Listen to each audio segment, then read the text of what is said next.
First of all, Pranam Swamiji, and very good evening to all the distinguished participants. So, on behalf of NIT Durgapur alumni and NIT Durgapur family, as well as the student alumni interaction cell of NIT Durgapur, so I like to welcome all the participants, and it is my proud privilege and great honor to welcome Swamiji. So in this webinar in the area of human excellence, now I request Mr. Shubhendu Shekhar Mahato, one of our distinguished alumnus of this institute, to welcome our Swamiji as well as introduce Swamiji in this particular program. Mr. Shubhendu Shekhar Mahato, please. Revered Swami Nikhilesaranandaji Maharaj and all participants, we all welcome you all in this webinar. Topics face the challenge in life through the idea of human excellence. The purpose of this webinar is to instill value education to the youth of India, especially amongst the student who is normally missing in college curriculum. The idea is borrowed from Akhil Bharat Vivekananda Yuva Mahamandal, a non-political and non-sectarian organization working amongst the youth on man-making idea of Swami Vivekananda. It has been experimented that Swami Vivekananda's idea and teachings can be implemented in our day-to-day life and thus would enable us to confront many challenges. When individuals are raised, society is bound to rise. Thus we can rejuvenate our Mother India. Today we have with us a highly respected monk who is famous speaker to enlighten us on this subject. Now I invite Swami Nikhilesaranandaji Maharaj to kindly deliver his speech. The Maharaj is the Adhyaksh of Sri Ramakrishna Ashram Rajkot in Gujarat. In his previous ashram, he was a postgraduate engineer. He is not only an erudite monk but also prolific speaker who inspired thousands of youth everywhere with the idea of Swami Vivekananda. Let us now listen to him attentively. Maharaj, kindly begin your talk. Om Sarve Bhavantu Sukhina, Sarve Santu Niramaya, Sarve Bhadrani Pashyantu, Ma Kaschid Dukkha Bhag Bhavet. Om Shanti, Shanti, Shanti. Dear friends, I am extremely happy to meet all of you this afternoon. Maybe not actually, but virtually through this webinar. I am very happy that Vivekananda Mahamandal is working hard for bringing value-oriented education among the students. And as a part of that attempt, this webinar has been organized.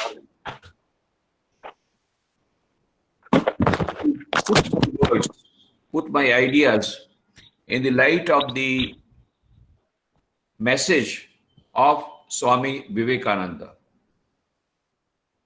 When we are talking about human excellence, we must understand that Swami Vivekananda wanted all-round human excellence. Not only a one-sided excellence, that means the excellence from the physical health point of view, excellence from the mental health point of view, excellence from the intellectual point of view, excellence from the moral point of view, and excellence from the spiritual point of view. Excellent physical body, excellent mind with tremendous willpower, excellent intellect, excellent moral character, and excellent spiritual development. All this combiningly will give the total human excellence, and that will give the total personality development. That will be the development of the total personality. And Swami Vivekananda's life itself is the great example. His was a multifaceted personality, and his personality was all-round personality. Wonderful physique, very strong body. He had been right from childhood very much adept in all types of plays, all types of games, and he used to go to gymnasium also. So he had a robust body, an excellent physical health he had. It's a different thing.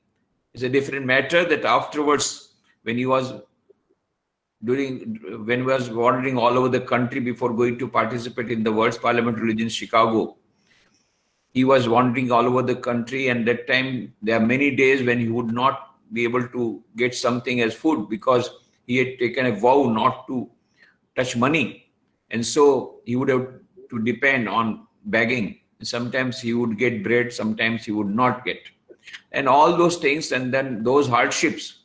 Because of the hardships, maybe afterwards his health broke down, and a lot of hardships, lot of struggles. But initially, his body was a robust body, and that is why he could perform so much. That is why, in spite of so many diseases, he could perform so much of work within this very short span of 39 years.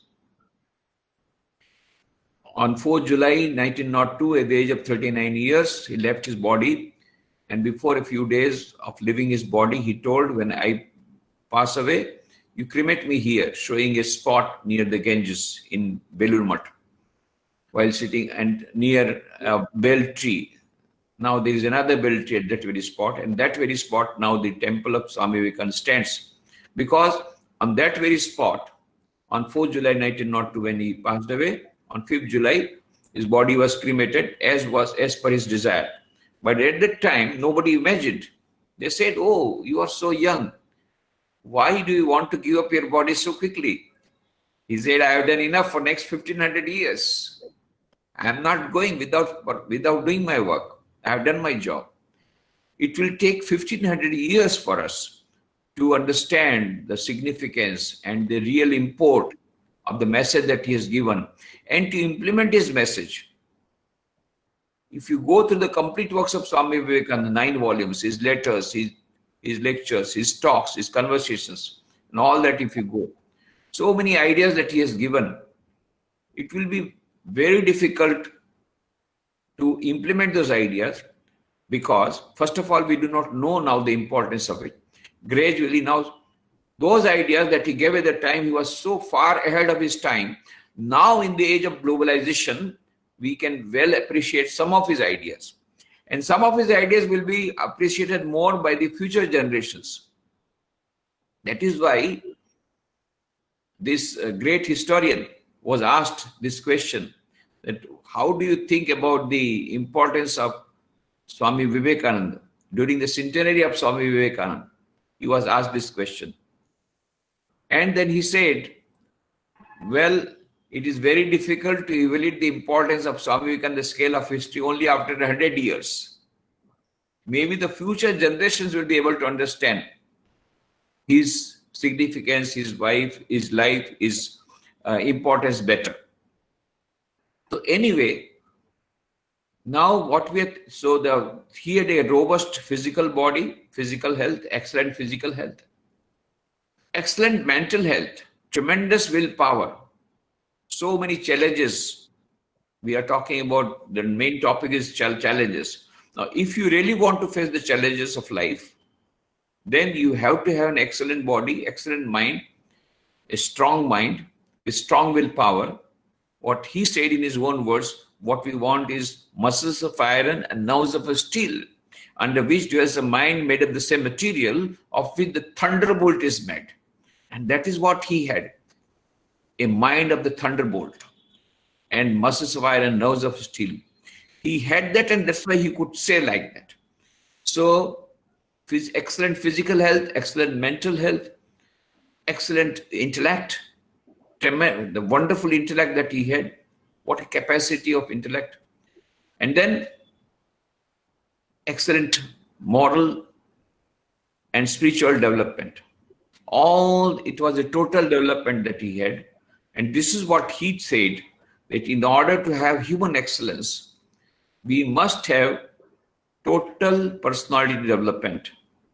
Physical development of the personality, mental development of the personality, intellectual development of the personality, moral and spiritual development of the personality. And this is what he himself demonstrated by his own life and by his own message.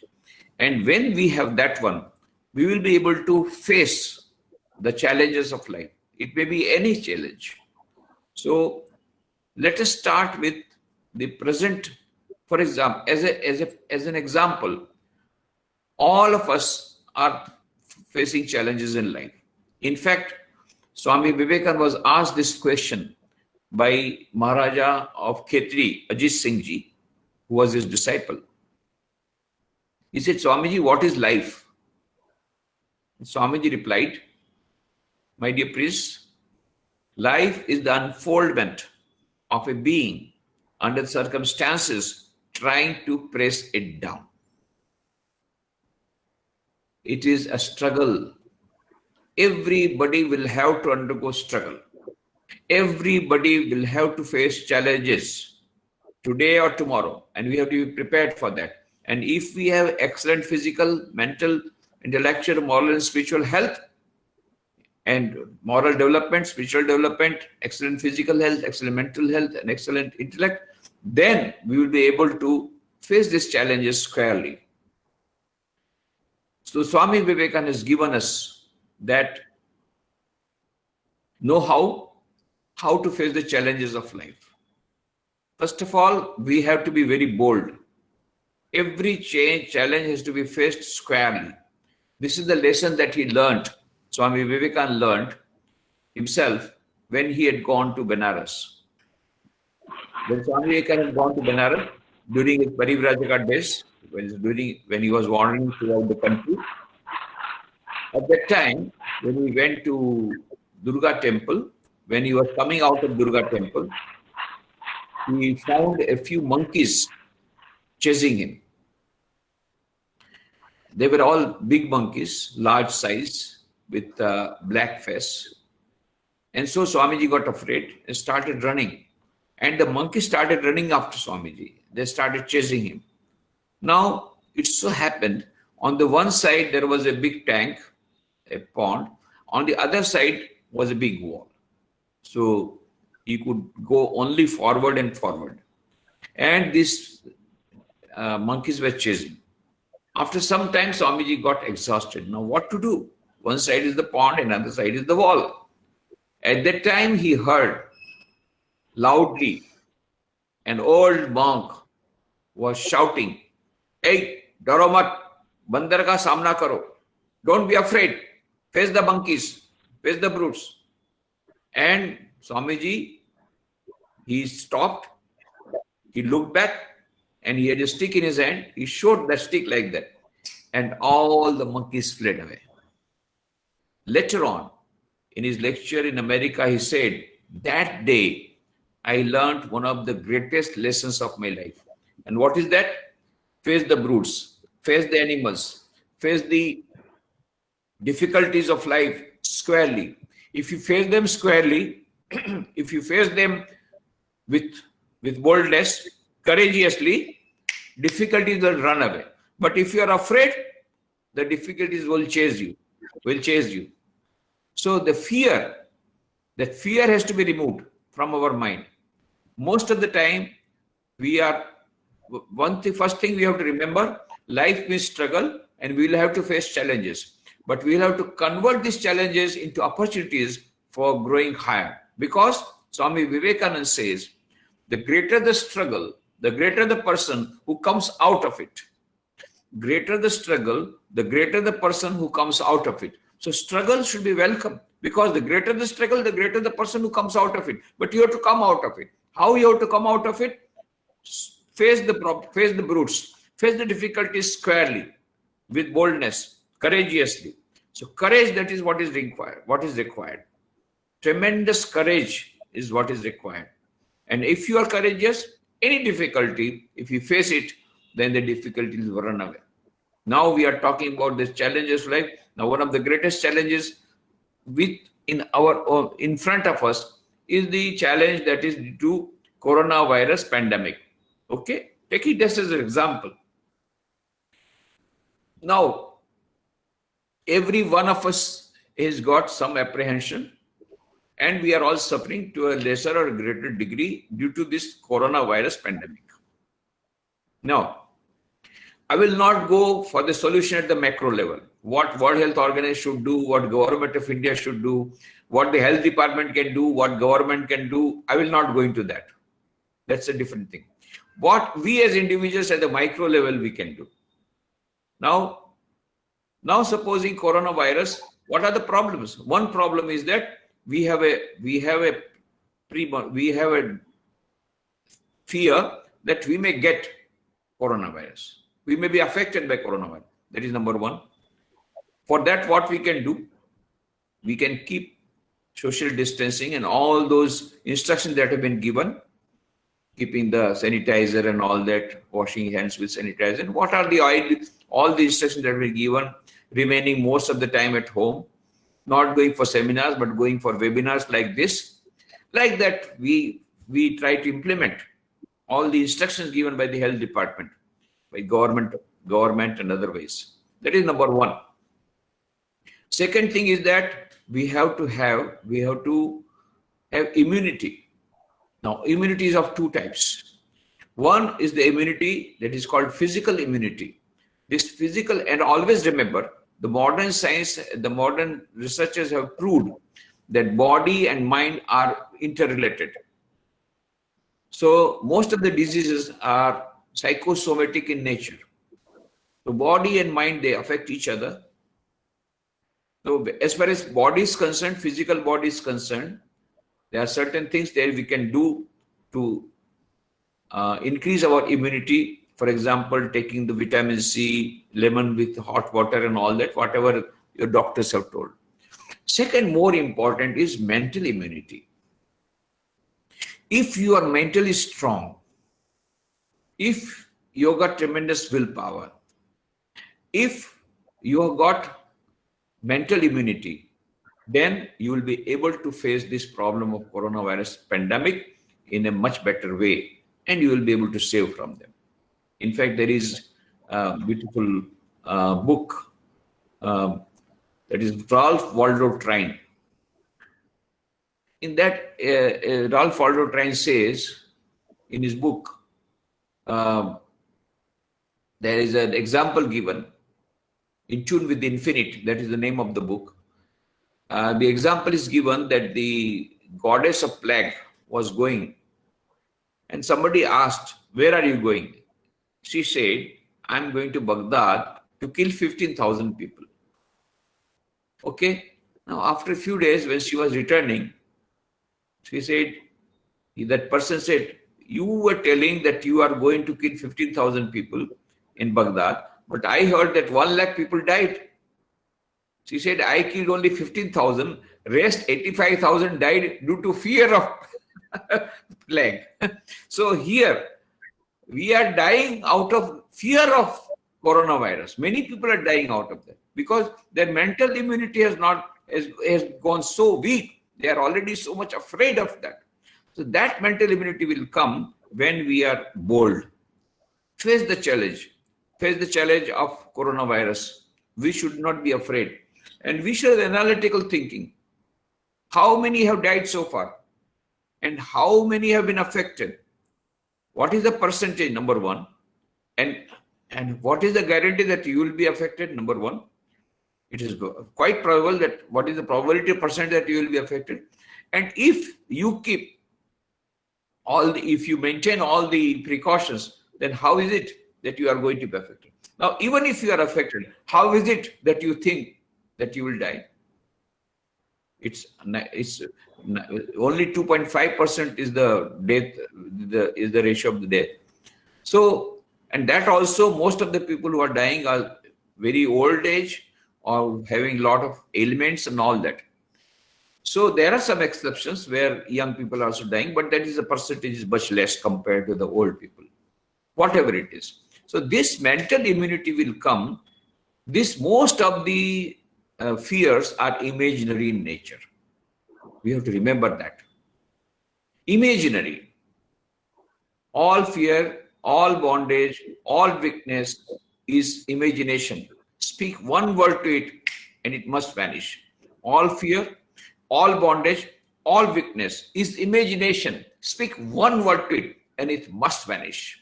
So all that fear of coronavirus, we should remove from our mind. Probability percentage also very less. And even if it is less, let us not die out of fear due to corona. Let us die out of corona, no problem.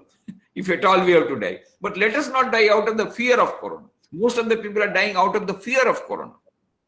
That should be avoided. So that is how the mental immunity will be developed. That is also very important. So when we are facing the challenge of coronavirus pandemic, these two things, physical immunity, physical health immunity, mental health immunity, both will have to be developed. And this second one will come when we have got courage, when we have got boldness, when we know, analytically speaking, the probability of my getting is less. Swami Vivekananda said one his disciple, why are you dying again and again? Die only once, but we are dying out of the fear of death. That is not good. You die out of coronavirus, well and good, but don't die out of the fear of coronavirus. So this is second thing. We have to remember that and face the brutes, face the difficulties squarely, boldly. So that will come courageously. Now, third thing, that problem is because of the lockdown, economic slowdown. Because of the economic slowdown, there may be unemployment. Yes, but this is all a temporary phenomena. We need not bother about it. First of all, what is the guarantee that this economic slowdown will continue? Some people are imagining, but what is the 90% of our worries are imaginary. That is the psychologists say. And same thing stands for everything. Even this, our economic slowdown. We are thinking at present GDP has gone down. But what is the guarantee it will not go up?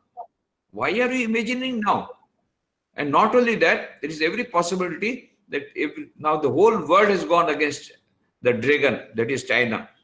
And that will help us in our competition, this global competition, when the whole world is united because of the global competition, because of the liberalization of economy. Japan has already started shifting its industries from China to India. Many other countries are following. So it may be other way around. There is every possibility that there may be an economic boom afterwards. But now temporary, supposing somebody has been told not to come, or some people are getting 50% salary. Some problems have developed, I know, but these are of temporary nature, and those problems also we must face boldly. Ultimately, how to face the challenge of life? I'll give you a golden equation. I will give you in form of only one formula that we gather from Bhagavad Gita. What is that? Karmani vadikaraste ma phaleshu kadachana ma karmafal heturubhu mate sangosta akarmani. Arjun, Shri Krishna says, you have the right to work and not to the fruits thereof. So you do your best. Your work is to do work. Do it perfectly well, with full concentration, with full efficiency. I will give the result. The law of karma is supreme in the mental world, as law of gravity is supreme in the physical world. As you saw, so you reap. So if you do your work properly, you will get the result today or tomorrow with compound interest, not with simple interest. Don't worry. At present, you concentrate on your work and don't be worried about the result. We spoil the result by worrying about the result. We spoil the result by worrying about the result. Because when the worry is there, then the concentration will be less. So Shri Krishna says, Just concentrate on the job. That is why Swami Vivekananda said in a beautiful book, small book, The Work Is Secret, Work and Its Secret. He says, one of the greatest lessons I have learned in my life is to pay as much attention to the means as to the ends. As much attention to the means as to the ends.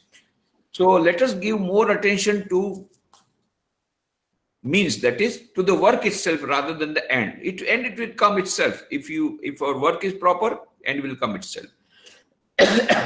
So that is about the economic slowdown. And just imagine how much Swami Vivekananda, see his example. In 1884, Swami Vivekananda was only 21-year-old, just a boy, just a young man, and suddenly his father died due to heart attack. And what happened?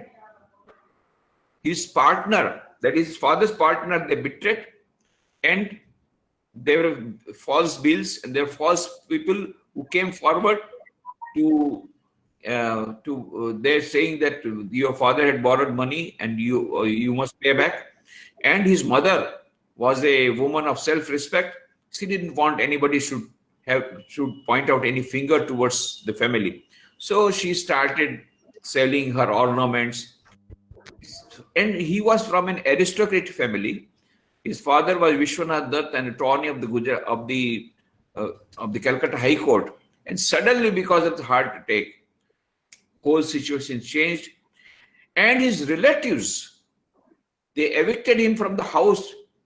So you see, all the calamities together, they fell. Number one, they were driven out from the house, nowhere to stay. They have to take shelter with the mother of the mother. Then, second thing, the partners of the business partners of his father, they betrayed, and then many people started wrongly taking this one, and all the relatives started laughing at the situation and all that, and so much of mental torture. And then, can you imagine? Swami Vivekananda was already graduate and he was pursuing law. That time, law was considered to be very prestigious course. Almost all of them, all the great people had done law. So he was pursuing laws. He was in the second year at that time when his father died. And at that time, then suddenly what he had to do, he had to go for employment. And at that time, when unemployment was not a problem at all, apply, no reply. Swami Vivekananda, with so much of his genius, he is going everywhere and is not getting job. With great difficulty, got a job in Ishwarchandra Vidyasagar school, but there also he wanted to remain firm on his principles, so he could not go well with the son-in-law of Ishwarchandra Vidyasagar, and so he had to leave that job.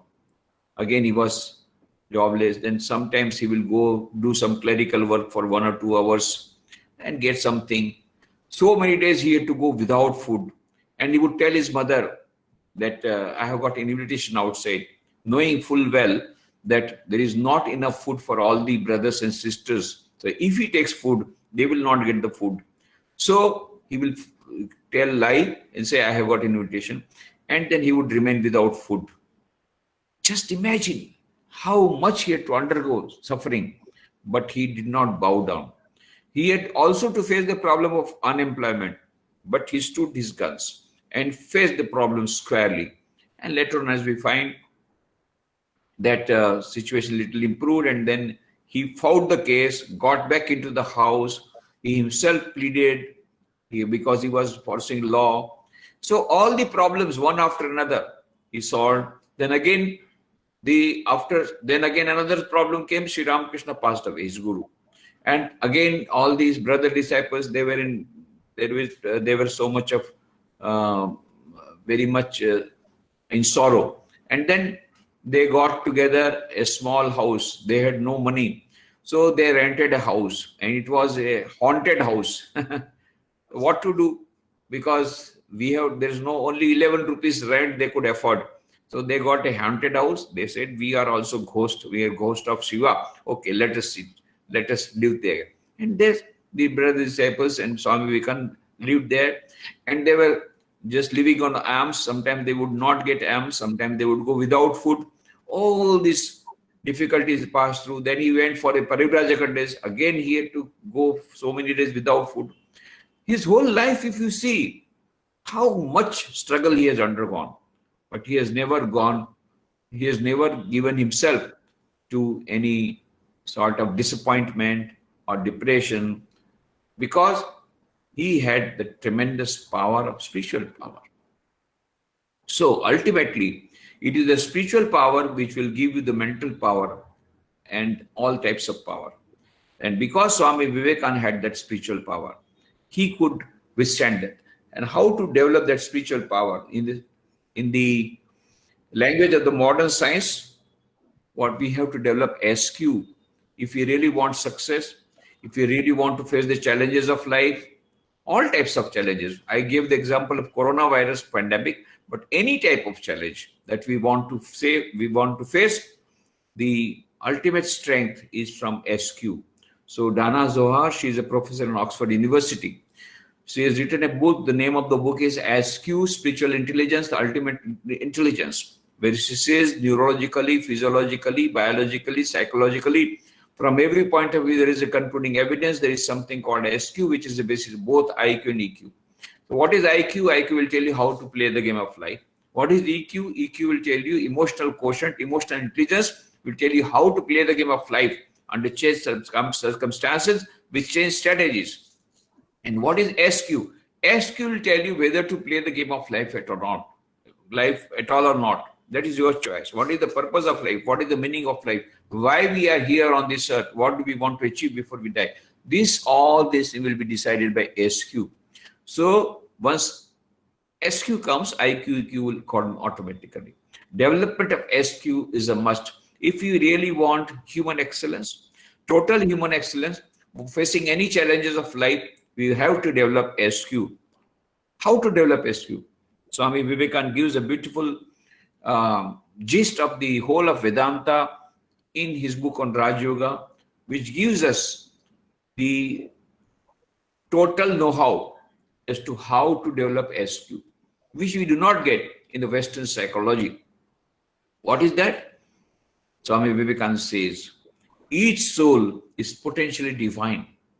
The goal of human life is to manifest this divinity within by controlling nature, external and internal. Do this either by work or worship or psychic control or philosophy. By one, more, or all of these, and be free. This is the whole of religion. Doctrines, dogmas, rituals, temples, churches, mosques are but secondary details. So when we practice these 4 yogas, Raj Yoga, meditation, Bhakti Yoga, prayer,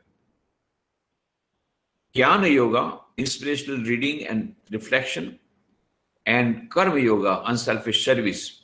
When we combine all these 4 yogas, when we practice these 4 yogas in our daily life, we will get success, happiness, and peace in everyday life. And we will get eternal happiness and peace and success and eternal life.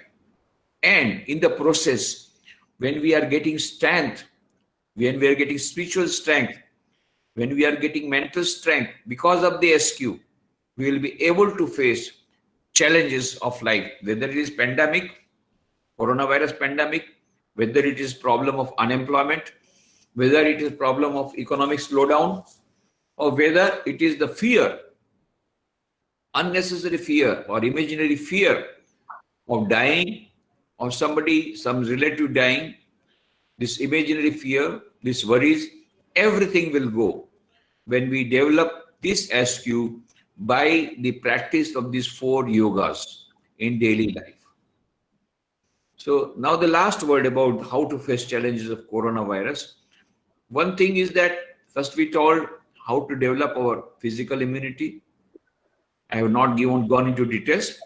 The health experts will be better able to tell you what to do for increasing immunity, taking lemon water and all that, and maintaining all the rules of social distancing and washing the hands with sanitizer and all that. So that is better than me. Second is mental immunity, mental health, immunity, developing that mental immunity. That will come when we analyze the situation in a scientific way, and we analyze the situation and remember 90% of the worries are imaginary in nature. So try to have a thorough analysis of the problems. For example, if it is pandemic, try to know what is really the probability of getting coronavirus. And then secondly, what is the probability of getting recovered, or what is the probability of dying? All this we have to remember, and we have to come to reality. That itself will reduce our pressure to a great extent. Now, Swami Vivekananda says, worst come worst, what will happen? Why are you so much worried? Worst come worst, what will happen? Death. Let us be prepared to die, because everyone will have to die. Remember, none is there but will be compelled in the long run to give up everything. None is there but will be compelled in the long run to give up everything. Not a single person is there who will not die. You may not die of coronavirus. You may protect yourself. You may die of cancer. If not, you may die of something else. You may die. There are millions of types of diseases. You may not die of disease. You may die just by old age. At the most, you may go on till 130 years, 130, 40 years. Out of old age, you will die. Or you may die in accident. There are so many ways of dying. So many ways in which people are dying. So, death is a must. The most certain thing in this world is death. And the most uncertain thing is the time of death. Remember, this law of life and death. Remember, whosoever is born will have to die. Jatasya dhruva mrityu, dhruvam janma mritasya cha, tasmad pariharyarthe, nattam shoshitum arhasi. Shri Krishna says Arjuna, when Arjuna says, oh, what will happen if I will die? He says, nobody is immortal. Everybody will have to die. Everybody has to die. Remember that. Nobody can be saved today or tomorrow. Jatasya dhruva mrityu. Whosoever is born will have to die one day. And whosoever dies will have to reborn again. This is a cycle going on.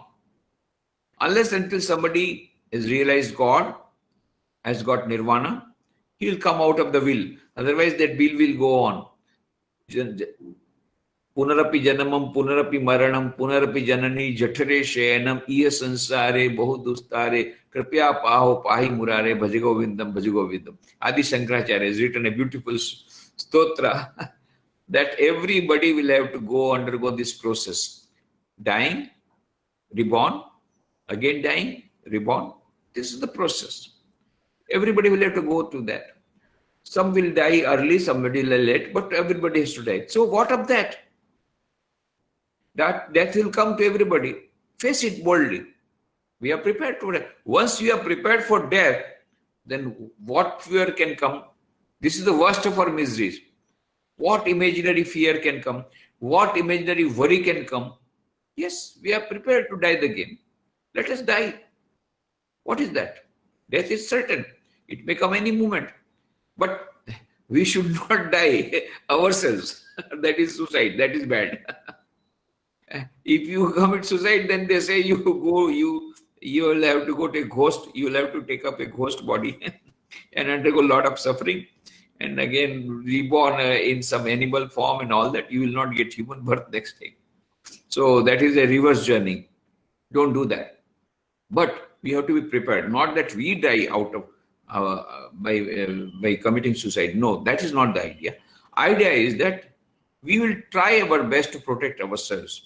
And whatever situation develops, we will be very bold to accept that situation. Do your best, leave the rest. This is the formula. Do your best and leave the rest. First, analyze the situation. Then do your best and leave the rest. These two formulas, if we keep in mind, we'll be able to face any challenge in our life. What to talk of coronavirus pandemic? Any problem we are facing, it is a problem of unemployment, it's economic slowdown, it's mental health, it's physical health, whatever challenge is coming, challenges always come. Remember, all the problems will have to be converted into challenges, and these challenges will have to be converted into opportunities for being greater, for being for development, our own development. It can be converted.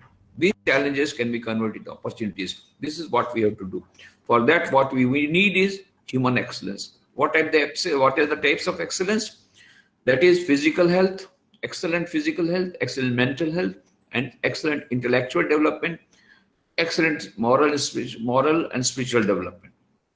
All these excellent will give you excellent total personality.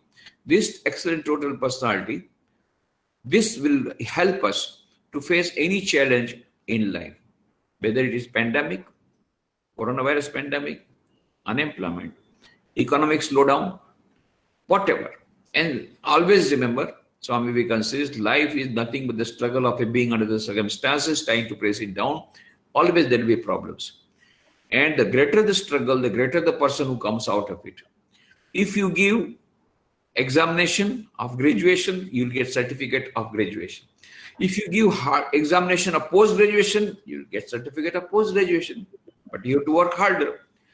If you want doctor to be put in before your name, DR, then you have to work still harder and give another examination.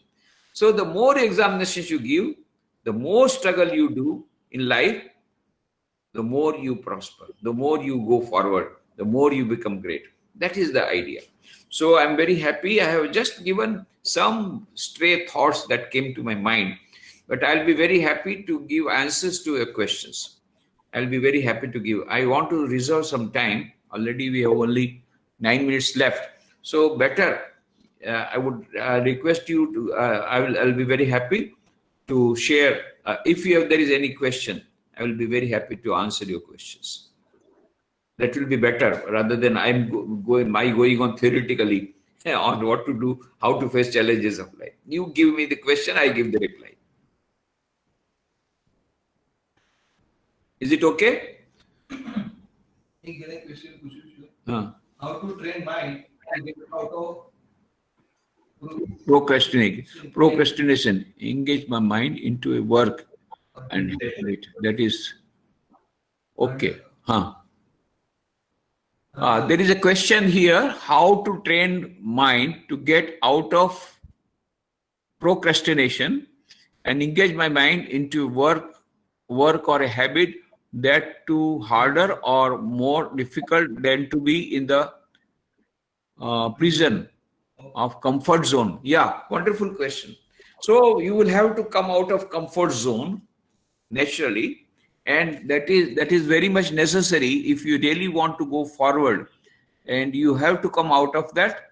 And so what I would request you that you keep one signboard in front of your, frame that signboard and keep it in front of your table, preferably with the photograph of Swami Vivekananda. The message is: arise, awake, and stop not till the goal is reached.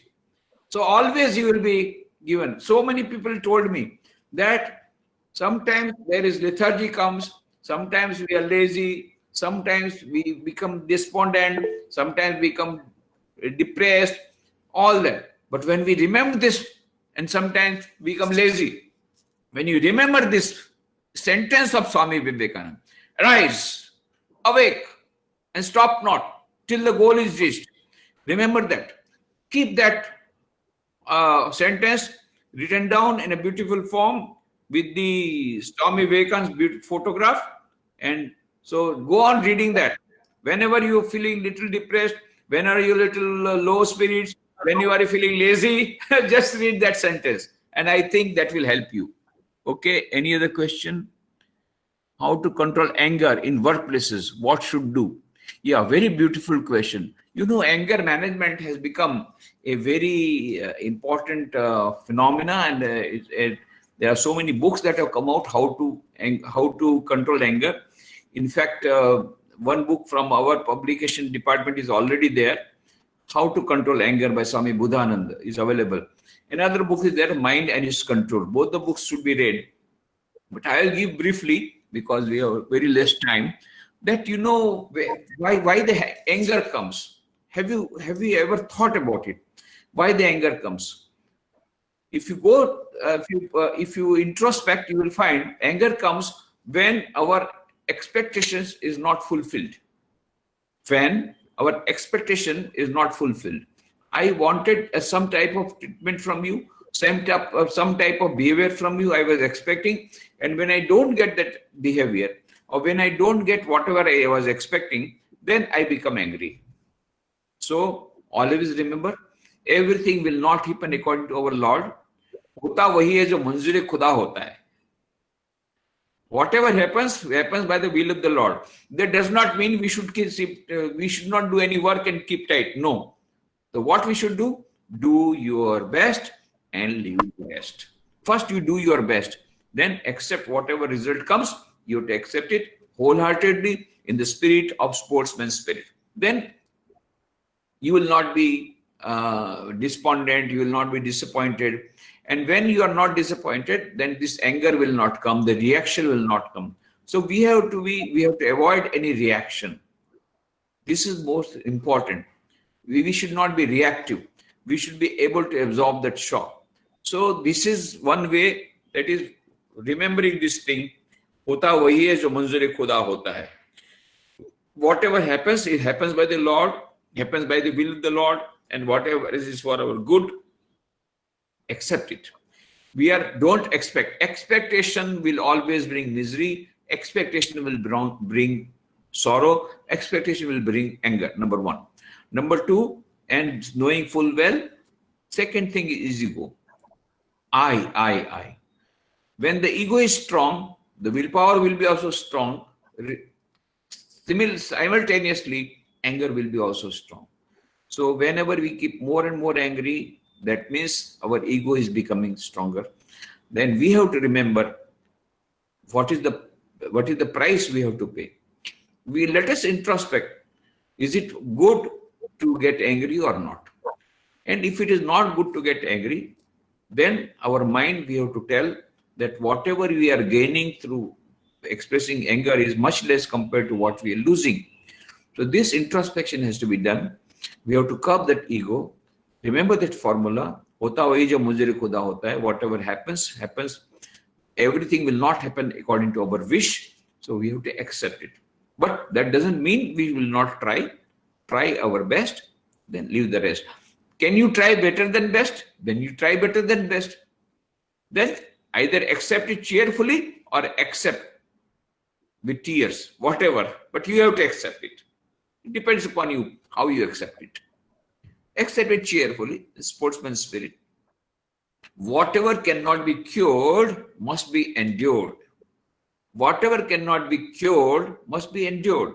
So when we accept that situation, then anger will be less. Then our reaction will be less, and our reaction will be toned down.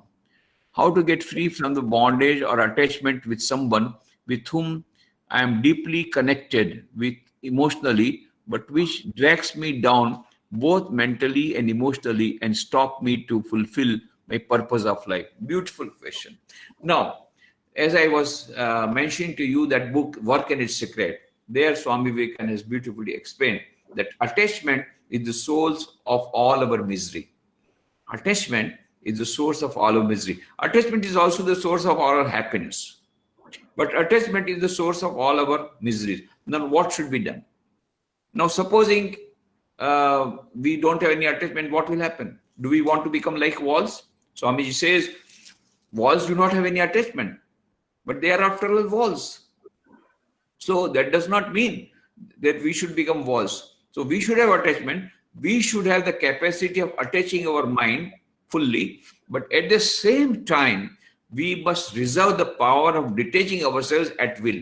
Now that is the secret of work. That is the secret we have to learn. And this type of capacity of detaching our mind will only come when we have power of discrimination. This power of discrimination or Vivek Buddhi, that will tell us this is all temporary. Everything is temporary in this life. Nothing is permanent. Only one thing is permanent is change. Change is permanent. That means everything is going to change. There is nothing more permanent than change. Everything is going to change. So this too shall pass. Tomorrow, this situation will not be there. So any difficult situation, remember, it's a temporary phenomenon. Now, but this particular problem of attachment is many people are suffering, because once they get attached, it is very difficult for them to get detached. And we know that we are suffering. Any more clinging is going to give us, we are burning our fingers, and yet we cannot detach ourselves. The bee came to sip the honey, and its feet get stung. It gets tied there, and it cannot come out. Suffering. So we must reserve the power of detaching at will. That will only happen if we remember this phenomena, that the whole world is in transition. We have come here for a very brief period. When Swami Vivekananda met for the first time Sri Ramakrishna, he sang a beautiful song. That song is in Bengali. Mon cholo nije niketane, samsara videshe, videshir bheshe, brahmokeno akarane. My mind, let us go. Mon cholo, let us go to our own abode. This is not our abode. This earth is not our house. Let us go back to our own house. We have come here only as a traveler. So Swami Vivekananda said, if you remember that we come here as a traveler, it is a very short journey. Supposing you are traveling by train and the train has stopped for 5 minutes. Okay, you take up a cup of tea from the tea vendor. Have tea. Now you say, no, I will not leave this station. And you get down. What happens? You cannot complete the journey. No, you enjoy your tea and go get back into your compartment, go on to the next station, again take some food. Don't get down there. Even if you have to get down, get up, take the food, but don't stop your journey. We have come here only for a brief while. We have come to the platform only for 5 minutes for taking tea, and you say, now I will not leave the platform. I like this platform very good. So this is what is happening. Our feet, our mind gets clinged, is stuck up. Why? Why this attachment is coming? Because we think this is all permanent. Nothing is permanent. And this one sentence you must remember, none is there but will be compelled in the long run to give up everything. Your attachment says, I will not give up. What? You say, I will not give up. You will have to give up. None is there but will be compelled in the long run to give up everything. I said, I will not give up that person. That person will die. What will you do? Or you will die. Then what will you do? A time will come when you have to separate yourself. If you do not separate, time will come in between to separate you. So you have to you mentally prepare yourself. This particular idea that the whole world is in a flux, we are travelers in this earth. For the earth, we have come to this globe for a very brief journey. There, if you remember that, then only you will not get attached. But at the same time, attachment is very good. But this remembering this particular thing that we are travelers will also give you the power of detachment at will. So there should be as much power of detachment as that of attachment. Then only you can enjoy the life. There are all who cannot enjoy. They do not have attachment, they do not have detachment. We don't want that. We want the capacity of attaching ourselves, but we also want the capacity of detaching ourselves at will. That will come if you remember the whole world is a temporary phenomenon. Okay. How to deal with the change management and difficult people? Wonderful. Very nice question. Now here, when we are dealing with, there is my book, Nursing Relationship and the Art of Sharing and Caring. There I have given some formulas that this relationship is a thing where if you really want that this relationship should be on a sound footing, we have to remember unselfishness goes a very long way.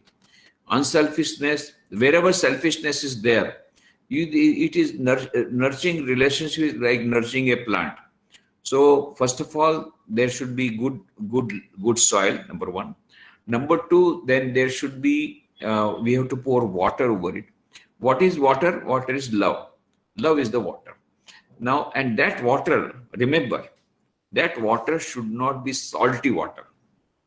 You know, when I was in Porbandar, we constructed some colonies out of as a part of our earthquake rehabilitation project. And so I wanted, when we constructed a colony, there should be garden, there should be temple, community hall, dispensary, school, everything we did.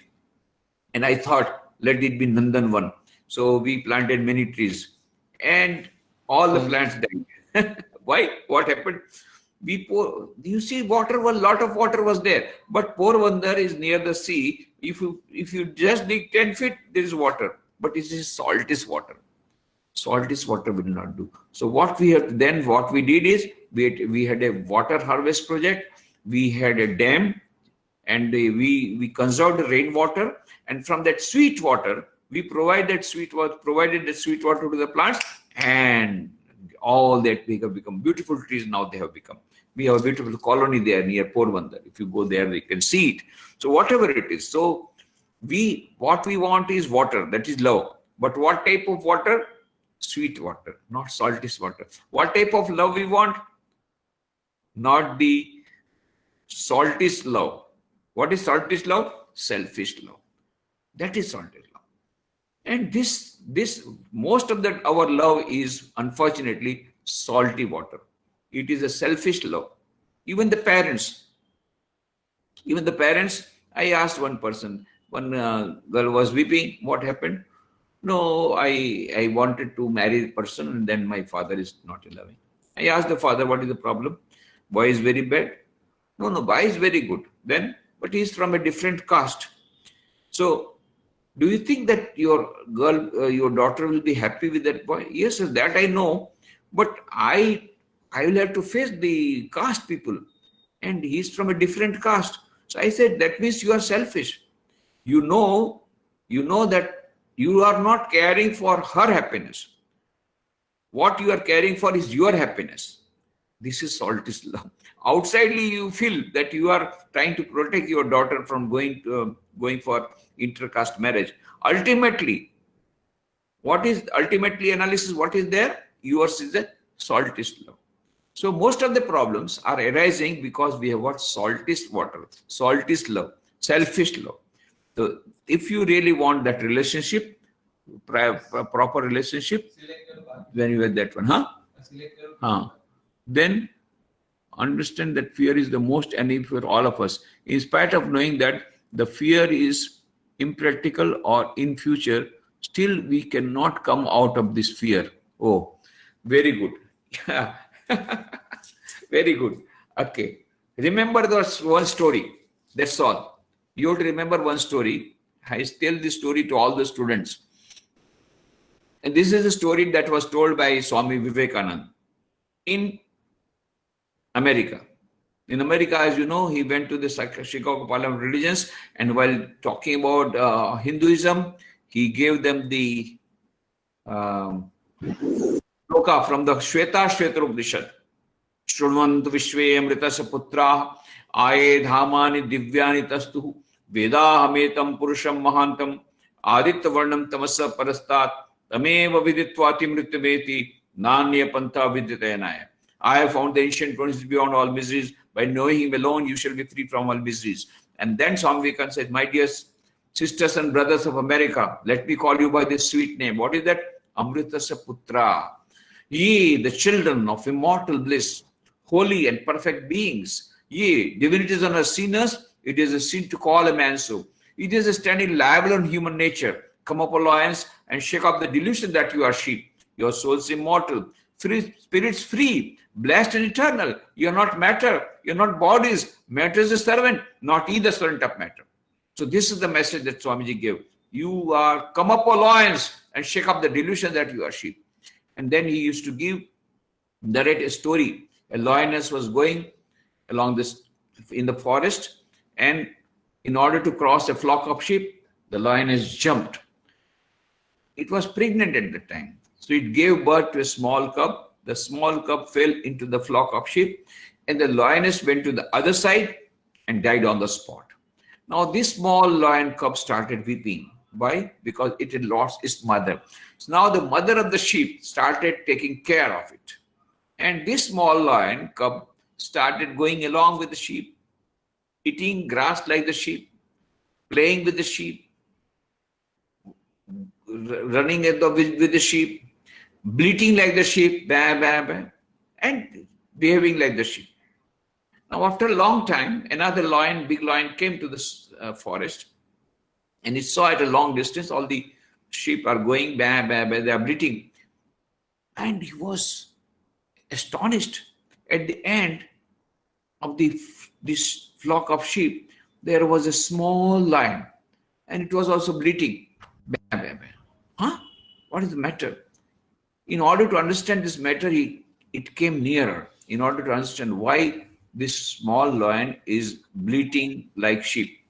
And after seeing that big lion, that's all the sheep started running. Bah, bah, bah. They became so much afraid. And this small lion also started running. And this big lion caught hold of it. Hey, where are you going? Why are you afraid? This flock, this sheep, they are afraid of me because I am lion, they are sheep. But you are lion like me. Why are you afraid? And the small lion started, it was so much afraid. It just went on tumbling and crying and weeping and started more and more clinging. Bah, bah, bah, bah. I am a sheep, I am not lion. The big lion said, you fool, you are a lion and yet you are telling you are sheep. No, no, you are lion. And the small lion started weeping more and more. Now the big lion got so much angry, caught hold of it by the throat, dragged it near a pond. Look at your face in the water. Look at my face. Your face resembles that of mine, of the sheep. Just look. And when the small lion looked at, my God, I am lion. Yes. Now remember, now give up this bleating, bah, bah, bah. Remember your lion. Come with me and become the king of the forest. Became the king of the forest. This is the story Swami Vivekananda used to narrate and say, always remember, come up all lions and shake off the delusion that you are sheep. Your soul is immortal, spirit free, blessed and eternal. You are not matter, you are not bodies. Matter is servant, not ye the servant of matter. So this question was there that we still get afraid. Remember, whenever fear comes, remember, I am lion, I am not sheep. I am lioness, I am not sheep. Any problem will come. Nothing can come because I am Chidananda Rupa Shivoham Shivoham. I am the birthless, deathless, ever pure, ever blissful Atman. Death cannot do anything to me. Death can do something to my body. But I am birthless, deathless, ever pure, ever blissful Atman. Nothing can happen to me. Nothing can happen to me. As I told you just now, Jatasya dhruva mrityu dhuvam janma mritasya tasmada pariharete nattam shoshitum arhasi. Bhagavan Shri Krishna says, Arjuna, don't be afraid. Don't be anxious. Don't grieve. Why? Because whosoever is born will die and whosoever is die will be born. Don't worry about that. And then, vasansi jirnani yatha vihaya navani grihati navaparani tatha sharirani vihaya jirnani anyani sanyati navani dehi. It says, this body is like a worn out cloth. When the cloth becomes worn out, you throw that cloth and get a new cloth. And you become happy with that. You know, to get a new cloth, you become happy with that. You don't weep. So dying, what is death? Death is giving up your old cloth, your old body, and you get another body. So it is like that. So why are you afraid? Why are you weeping? Why are you afraid? So don't be afraid. The greatest thing that can come, the greatest catastrophe that can come is death. I am lion, I am not the sheep. I am birthless, deathless, ever pure, ever blissful Atman. Nothing can affect me. So this is what we should do. So how to control my emotions? This EQ will come by SQ. It is remembering, and this, if you can every day practice these 4 yogas, as I told you, that is practicing meditation, that is Raj Yoga, and then practicing prayer, that is Bhakti Yoga, and then this reading inspiring books and reflecting over it, that is Gyan Yoga, and unselfish service. These 4 yogas, if you practice every day, gradually you will be able to control your emotions.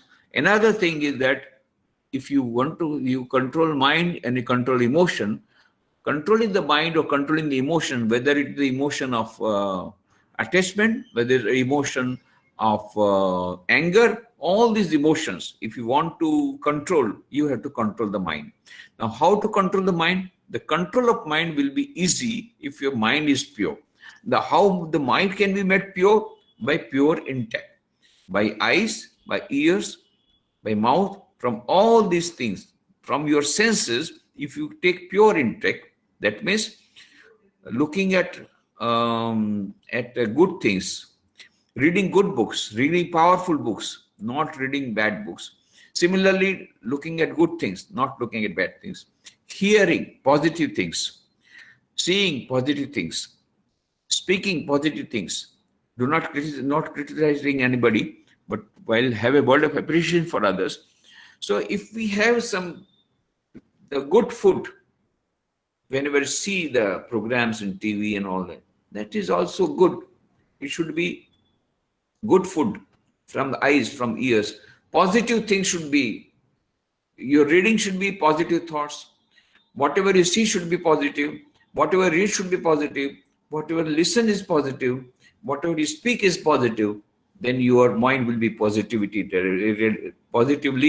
acclaimed. And then once your positivity comes to your mind, once the power will come, glory will come, this positivity will come, then it will be easier for you to control the emotions, whether control the emotion is that of attachment or the emotion is of that of the anger and what that. My mind tends to reach in old pattern. Is there a way to persistently change the habit? Yes, it can be done, because you must remember there are 2 types of mind. One is a conscious mind, behind that is an unconscious mind. Now, it takes time to change the unconscious mind. So it will not come in a day. So you have to give auto-suggestion, is that one method. And how the habit is formed. Sow a thought, reap an action. Sow an action, reap a habit. Sow a habit, reap the character. This is the process. So positive thinking, bombarding your mind with positive thoughts every day, this will gradually result in your positive thoughts will result in positive actions. And these positive actions will result in positive habits. So that is how you will be able to change the old pattern. Go towards the north, the south will fall behind. Go towards the east, the west will fall behind. Go towards the positive things, negative things will fall behind. So automatically your old habits will be changed when you go towards the positive things. You will not have to work that will hard. During conflict inside mind, how to choose what is right, what is working, how to take right decision. Yeah, this is a very good question. How to take a right decision? What you should do is that take up a pen and paper and try to find out the various alternatives. Alternative A, advantages, disadvantages. Alternative B, advantages, disadvantages. Put them in writing. Now what is happening is that we are worrying over the things for hours together. Worrying is one thing and reflecting is another thing. But when you reflect, when you are writing, reflect over it. What are the advantages? What are the disadvantages? If you go on writing that and then compare with an analytical mind, how many plus points with alternative A, how many plus points with alternative B. That is how you can take a decision. Not only that, preserve that paper. So that, remember that when you take an alternative A, there are certain advantages, certain disadvantages. Alternative B, certain advantages, certain disadvantages. But advantages are more in B, but disadvantages are less. So write down yourself in your diary. I am now following alternative B because advantages are more and disadvantages are less. These are the following disadvantages. I know it. I know it will come. I know these problems will come. But they are less compared to alternative A. So I purposely inviting these problems, and I will face the problems boldly. Then you will not suffer. You will not have any repentance. Why? Because you knew, you expected those problems to come. You expected, but these problems were less than the compared to alternative A. So this analytical thinking is the best way of taking a decision. If there is a wrong action being done by seniors and hence wrong action, how can we accept this as will of God if we do not challenge the incorrect or unjust action to make a change? Again, you are forgetting the equation. I never said accept it. What I said is do your best and leave the rest. First, you do your best. Now, supposing you find out certain things, you try to find out, go to the next boss, go to the next boss, go to the supreme boss. Your duty ends there. Now, if the decision is not taken by the seniors about that is none of your business. You are pointed out. It was your duty to point out. You are pointed out, your duty ends.